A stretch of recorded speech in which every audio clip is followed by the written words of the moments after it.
അന്ന് 25 ഏക്കർ ഭൂമി വേണം ഒരു കോളേജിന് എന്നതായിരുന്നു ഒരു വ്യവസ്ഥ പഴയ കാലത്ത്.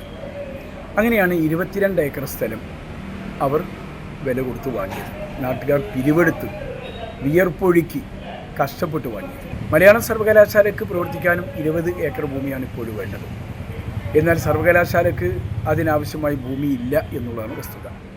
ഗവൺമെൻറ് ഇപ്പോൾ വാങ്ങിയ സ്ഥലം അത് ഉപയോഗശൂന്യമാണെന്ന് കേൾക്കുന്നത്. അവിടെ കെട്ടിടങ്ങൾ ഉണ്ടാക്കാൻ പറ്റിയില്ലെന്ന് പറയുന്നു. പിന്നെ എന്തിനാണ് കാലിയായ ഖജനാവുമായി മുന്നോട്ട് പോകുന്ന ഒരു സർക്കാർ ഈ പൊന്നും വില കൊടുത്ത് ചില ഭൂമി മാഫിയയുടെ കൈകളിൽ നിന്ന് ഈ ഭൂമി തരപ്പെടുത്തിയത് സർവകലാശാലയ്ക്ക് വേണ്ടി? അതിന് മറുപടി സർക്കാർ പറയണം. മലയാളം സർവകലാശാലയ്ക്ക് കോളേജിന് ഭൂമി വീണ്ടും എടുക്കുന്നതുമായി ബന്ധപ്പെട്ട് ഒരു ചർച്ചയും എന്നോട് നടത്തിയിട്ടില്ല. പക്ഷേ ഇത് വിവാദമായപ്പോൾ എന്നെ VC സമീപിച്ചു. പക്ഷേ ജനങ്ങളുടെ വലിയ ആശങ്കയും വലിയ പ്രതിഷേധവും ഉയർന്നൊരു സാഹചര്യത്തിൽ ജനങ്ങളുടെ വികാരം ചെറുതായി കാണാൻ എനിക്ക് കഴിയാത്ത ഒരവസ്ഥ പോകുന്നിരിക്കുകയാണ്. എന്നാൽ സർക്കാരോ മന്ത്രിയോ ആരും എന്നോട് ഇത് മുമ്പ് പറഞ്ഞിട്ടില്ല. സർക്കാർ തലത്തിൽ അങ്ങനെ വല്ലതും ഗൂഢാലോചന ഉണ്ടോ എന്നുള്ളത് എനിക്കറിയില്ല. തിരൂർ തുഞ്ചൻ കോളേജിന്റെ ഭൂമിയിൽ നിന്ന് 5 ഏക്കർ ഭൂമി തരപ്പെടുത്താൻ മലയാള സർവകലാശാല നീക്കം നടത്തിയത് MLA പോലും അറിയിക്കാതെ ഭൂമിയെടുക്കൽ വിവാദമായതിനു ശേഷമാണ് വൈസ് ചാൻസലർ തന്നെ ബന്ധപ്പെട്ടതെന്ന് തിരൂർ MLA കുറുക്കോളി മൊയ്തീൻ എഡിറ്റർ ലൈവിനോട് വെളിപ്പെടുത്തി. കെട്ടിടം നിർമ്മിക്കാൻ സാധിക്കില്ലെങ്കിൽ തലക്കാട് മങ്ങാട്ടേരിയിലെ ഭൂമി പൊന്നും വില നൽകി ഭൂമാഫിയയിൽ നിന്ന് ഏറ്റെടുത്തത് എന്തിനെന്ന് സർക്കാർ വ്യക്തമാക്കണമെന്ന് MLA ആവശ്യപ്പെട്ടു. തിരൂരിൽ എഡിറ്റർ ലൈവിന് നൽകിയ പ്രത്യേക അഭിമുഖത്തിലാണ് MLA നയം വ്യക്തമാക്കിയത്. മലയാളം സർവകലാശാലയ്ക്ക് പ്രവർത്തിക്കാനും 20 ഏക്കർ ഭൂമിയാണ് ഇപ്പോൾ വേണ്ടത്. എന്നാൽ സർവകലാശാലയ്ക്ക് അതിനാവശ്യമായി ഭൂമിയില്ല എന്നുള്ളതാണ്. 10 ഏക്കർ മാത്രമാണ് ഉള്ളത്.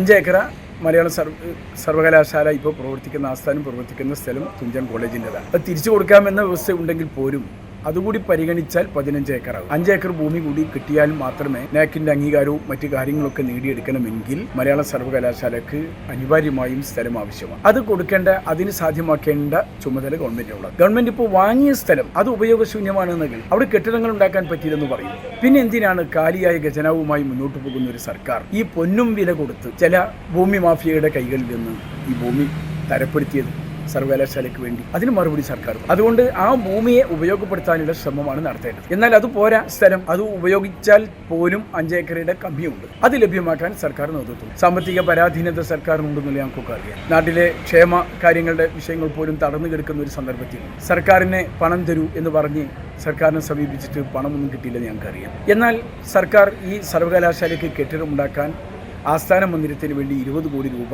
പാസ്സാക്കി ബജറ്റിൽ ഉണ്ട്. അതിൽ നിന്ന് ആവശ്യമായ പണം തൽക്കാലം എടുത്തുകൊണ്ടെങ്കിലും ഒരു 5 ഏക്കർ ഭൂമി കൂടി ലഭ്യമാക്കാനുള്ള ശ്രമമാണ് ഇപ്പോൾ സർക്കാർ ചെയ്യേണ്ടതെന്നാണ് എനിക്ക് തോന്നുന്നത്. അങ്ങനെ സർവകലാശാലയും സംരക്ഷിക്കണം, കോളേജിനെയും സംരക്ഷിക്കണം. ഇതിൽ ഈ 2 കൂട്ടരും എന്നെ സമീപിക്കുന്നുണ്ട്. ഞാൻ ഈ രണ്ടും സംരക്ഷിക്കപ്പെടണം എന്ന അഭിപ്രായത്തിലാണ് ഞാനുള്ളത്. ഒന്ന്, നാട്ടുകാർ കോളേജിന് കൊടുത്ത സ്ഥലം ഇനി വിട്ടുകൊടുത്തുകൂടാ എന്ന നിർബന്ധ ബുദ്ധി പാവങ്ങളായ മത്സ്യത്തൊഴിലാളികൾ അടക്കമുള്ള ജനവിഭാഗങ്ങൾ മുന്നോട്ട് വെച്ചുകൊണ്ടിരിക്കുകയാണ്. ഈ സാഹചര്യത്തിൽ സർക്കാർ കാര്യമായ ഇടപെടൽ നടത്തണം എന്ന് മാത്രമാണ് എനിക്ക് ഈ സന്ദർഭത്തിൽ സൂചിപ്പിക്കാൻ. Basith wedding mall, Basith arcade, Poonkottukulam, Tirur. Thunchan കോളേജിന്റെ ഭൂമി സാധാരണക്കാരായ മത്സ്യത്തൊഴിലാളികൾ വിയർപ്പൊഴുക്കി ഉണ്ടാക്കിയതാണെന്ന് MLA കൂട്ടിച്ചേർത്തു. തുഞ്ചൻ ഗവൺമെന്റ് കോളേജിന് 2012 ജനങ്ങൾ പിരിവെടുത്ത് മത്സ്യത്തൊഴിലാളികളുടെ നേതൃത്വത്തിൽ പറവണ്ണയിലെ ആളുകളെ, വെട്ടം പഞ്ചായത്തിലെ ജനങ്ങളെ നമുക്കൊക്കെ അറിയാം. അവർ വഞ്ചി തുഴഞ്ഞ് ഉണ്ടാക്കിയ പണം, മത്സ്യം പിടിച്ചുണ്ടാക്കിയ പണം, ഞങ്ങളുടെ നാട്ടിൽ ഞങ്ങളുടെ കുട്ടികൾക്ക് പഠിക്കാനൊരു കോളേജ് എന്ന വലിയ ആഗ്രഹത്തോടു ഓലപ്പുരയിൽ ഓല കെട്ടി മേഞ്ഞ ഷെഡിൽ പ്രവർത്തിച്ചിരുന്ന കോളേജിന് നല്ല കെട്ടിടങ്ങളും സംവിധാനങ്ങളും ഒരുക്കാൻ വേണ്ടിയാണ് അന്ന് 25 ഏക്കർ ഭൂമി വേണം ഒരു കോളേജിന് എന്നതായിരുന്നു ഒരു വ്യവസ്ഥ പഴയ കാലത്ത്. അങ്ങനെയാണ് 22 ഏക്കർ സ്ഥലം അവർ വില കൊടുത്ത് വാങ്ങിയത്. നാട്ടുകാർ പിരിവെടുത്ത് വിയർപ്പൊഴുക്കി കഷ്ടപ്പെട്ട് വാങ്ങിയത്. അതിൽ നിന്ന് സർവകലാശാല വന്നു. സർവകലാശാലയ്ക്ക് വേണ്ടി സ്ഥലങ്ങളൊക്കെ അന്വേഷിച്ചു. അത് തുടങ്ങാൻ സൗകര്യം തേടി അവസാനം സർവകലാശാലയ്ക്ക് വേണ്ടി 5 ഏക്കർ ഭൂമി താൽക്കാലികമായി കൊടുക്കാനുള്ള തീരുമാനമുണ്ടാക്കി. അതിന് പ്രത്യേക ഉത്തരവുകളൊക്കെ ഉണ്ട്. താൽക്കാലികമായിട്ടാണ് ആ സ്ഥലത്താണ് ഇപ്പോൾ നമ്മുടെ സർവകലാശാലയുടെ, മലയാളം സർവകലാശാലയുടെ ആസ്ഥാനം പ്രവർത്തിച്ചുകൊണ്ടിരിക്കുന്നത്. മലയാള സർവകലാശാല അധികൃതർ ഭൂമി ആവശ്യമുള്ള വിവരം പോലും MLA അറിയിച്ചിട്ടില്ല. നിലവിൽ ഏറ്റെടുത്തിട്ടുള്ള ഭൂമി ഉപയോഗപ്പെടുത്താനാണ് സർക്കാർ ശ്രമിക്കേണ്ടതെന്ന് അദ്ദേഹം പറഞ്ഞു. സർവകലാശാലയും തുഞ്ചൻ കോളേജും ഒരുപോലെ സംരക്ഷിക്കപ്പെടണമെന്ന നിലപാടാണ് തന്റേതെന്നും ഇക്കാര്യത്തിൽ സർക്കാരിന്റെ ഇടപെടൽ ആവശ്യമാണെന്നും അദ്ദേഹം അറിയിച്ചു. ജനങ്ങളുടെ നിലപാട് ചെറുതായി കാണാൻ സാധിക്കില്ലെന്നും MLA വ്യക്തമാക്കി. മലയാള സർവകലാശാലയുടെ പ്രവർത്തനങ്ങളിൽ നിന്ന് MLA അവഗണിക്കുന്നുവെന്ന ആരോപണം അദ്ദേഹം തള്ളി. ഈ ഭൂമിയുടെ കുറവ് TMGയുടെ കോളേജിന് വേണ്ടി ശ്രമം നടത്തുന്നത് ഇതെല്ലാം മലയാള സർവകലാശാല യഥാസമയം MLA അറിയിച്ചിട്ടുണ്ടോ? MLAയുടെ സഹായം തേടിയിട്ടുണ്ടോ? മലയാളം സർവകലാശാലയ്ക്ക് കോളേജിന് ഭൂമി വീണ്ടും എടുക്കുന്നതുമായി ബന്ധപ്പെട്ട് ഒരു ചർച്ചയും എന്നോട് നടത്തി. പക്ഷേ ഇത് വിവാദമായപ്പോൾ എന്നെ VC സമീപിക്കുകയും ഈ വിഷയത്തിൽ സഹായിക്കണമെന്ന് അഭ്യർത്ഥിക്കുകയും ചെയ്തു. എന്നാൽ അതിനു മുമ്പ് TMG കോളേജിൽ നിന്ന് അധികൃതർ, പ്രിൻസിപ്പൽ ഉൾപ്പെടെയുള്ള ആളുകൾ ഇങ്ങനെ ഒരു ശ്രമം നടക്കുന്നതായി കേട്ടു എന്ന രീതിയിൽ എന്നോട് നേരത്തെ സംസാരിച്ചു. ഈ രണ്ട് വർത്തമാനവും എനിക്ക് കേൾക്കാൻ കഴിഞ്ഞിട്ടുണ്ട്.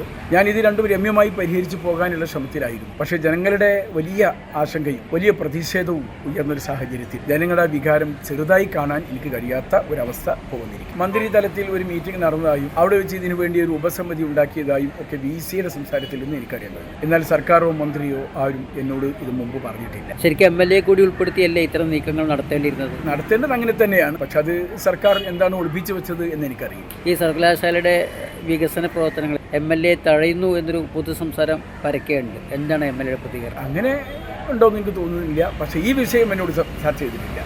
നിലവിലുള്ള VC എല്ലാ കാര്യങ്ങളും എന്നോട് ആലോചിച്ച് തന്നെയാണ് പല കാര്യങ്ങളും ചെയ്യാറ്. അതിൽ ഒരു അമാന്തമൊന്നും ഉള്ളതായിരിക്കും. സർക്കാർ തലത്തിൽ അങ്ങനെ വല്ലതും ഗൂഢാലോചന ഉണ്ടോ എന്നുള്ളത് എനിക്കറിയില്ല. MLAയുടെ ഭാഗത്തുനിന്ന് ഒരു അനുരഞ്ജന ശ്രമം വല്ലതും? അത് തന്നെയാണ് ഞാൻ പറയും, VCയോടും പറഞ്ഞിട്ടുണ്ട്. പക്ഷേ കോളേജ് ജനവിഭാഗങ്ങളും ഇങ്ങനെ നിൽക്കുന്ന സന്ദർഭത്തിൽ കോളേജിൻ്റെ സ്ഥലം ഇനിയും ചോദിക്കാൻ പറ്റാത്തൊരു സാഹചര്യം. അതുകൊണ്ട് ഗവൺമെന്റിനെ കണ്ട് ഇതുമായി ബന്ധപ്പെട്ട് വിദ്യാഭ്യാസ വകുപ്പ് മന്ത്രിയും മറ്റും കണ്ട് സംസാരിക്കണം എന്നാണ് ഞാൻ ആഗ്രഹിക്കുന്നത്. ഒട്ടും വൈകാതെ തന്നെ ഞാൻ കാണാനുള്ള ശ്രമം നടത്തുന്നത്. തുഞ്ചൻ കോളേജ് വളപ്പിലെ 5 ഏക്കർ ഭൂമി മലയാള സർവകലാശാലയ്ക്കായി ഏറ്റെടുക്കാനാണ് ശ്രമം നടക്കുന്നത്. തലക്കാട്ട് മങ്ങാട്ടിരിയിൽ 10 ഏക്കർ ഭൂമി സ്വന്തമായി ഉണ്ടായിട്ടും അത് ഉപയോഗിക്കാതെ കോളേജ് ഭൂമി നൽകാൻ ശ്രമിക്കുന്നതാണ് വിവാദമായിട്ടുള്ളത്. Editor live, Tirur.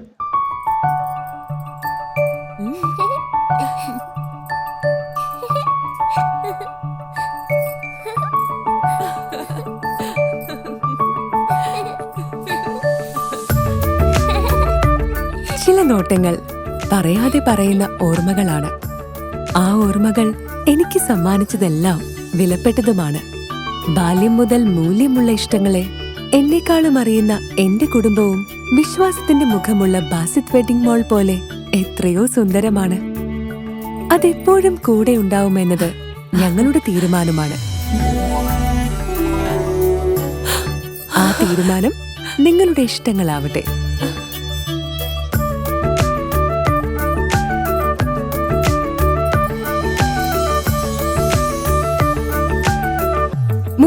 വർഷത്തെ വിശ്വസ്ത പാരമ്പര്യവുമായി എന്നും എപ്പോഴും കൂടെയുണ്ടെന്ന വിശ്വാസം.